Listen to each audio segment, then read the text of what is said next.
예, 우크라이나의 군사 지원 가능성을 이야기했습니다. 대통령이 어제 군에 아이들을 보낸 어머님들을 만났습니다.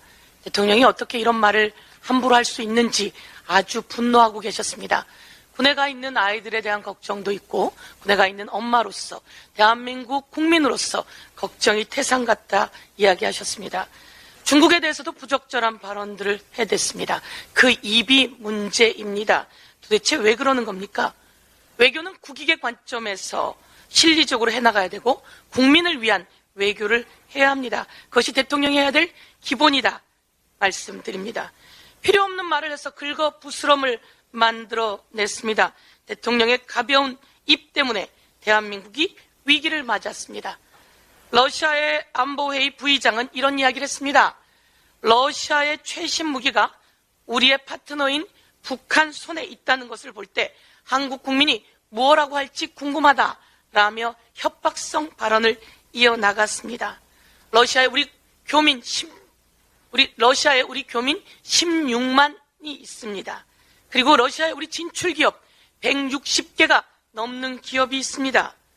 이 기업과 교민들이 현재 가장 불안한 상태에서 직격탄을 맞았습니다. 다 대통령의 가벼운 입 때문입니다. 제가 판례를 한번 만들어 왔습니다. 국가를 위기에 빠뜨리는 쓰리마우스, 윤태김, 윤석열 대통령, 그리고 김재원 최고위원, 그리고 태영호. 누구를 먼저 쓸까 하다가 태영호를 먼저 썼습니다. 국가를 위기에 빠뜨리는 쓰리마우스, 윤태김. 예, 한번 여러분께 말씀드리고요. 4.19 기념사에서 대통령이 발언한 내용 가지고 한마디 정리하겠습니다.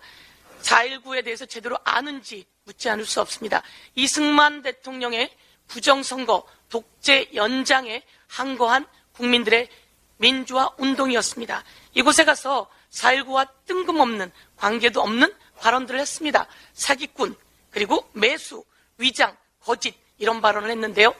어쩜 그렇게 윤석열 대통령 가족에게 딱 들어맞는지 제가 한번 정리해 보도록 하겠습니다.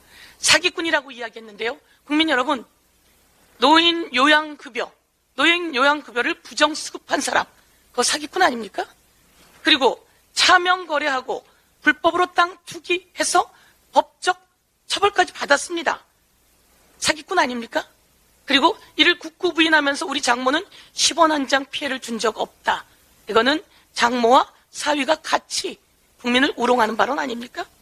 그리고 매수라고 하는 발언도 4.19 기념사에서 했습니다. 매수요? 한번 이야기해 보겠습니다. 주가 조작에 가담해서 자본시장을 교란한 죄, 이것이 진정 국민을 위기에 빠뜨리는 매수 행위 아닙니까? 그리고 우리 부인은 손해를 봐서 손절했다라고 허위 사실을 내놓은 것, 이것도 함께 문제되는 것 아닙니까? 마지막으로 위장, 거짓 이런 발언했는데요. 위장, 여러분 허위 경력과 허위 학력, 이것으로 자기의 경력들을 부풀려서 취업하게 된 이런 내용이 김건희 여사의 내용인데요. 이런 것이 진짜 위장이고 거짓 아닙니까? 다시 한번 4.19 기념사에서 왜 이런 발언을 했는지, 이게 전형적인 윤로 남불입니다. 국민들은 그 얘기를 들으면서 누구의 가족을 생각했을지 다시 한번 윤로 남불을 말씀드리겠습니다. 이상입니다.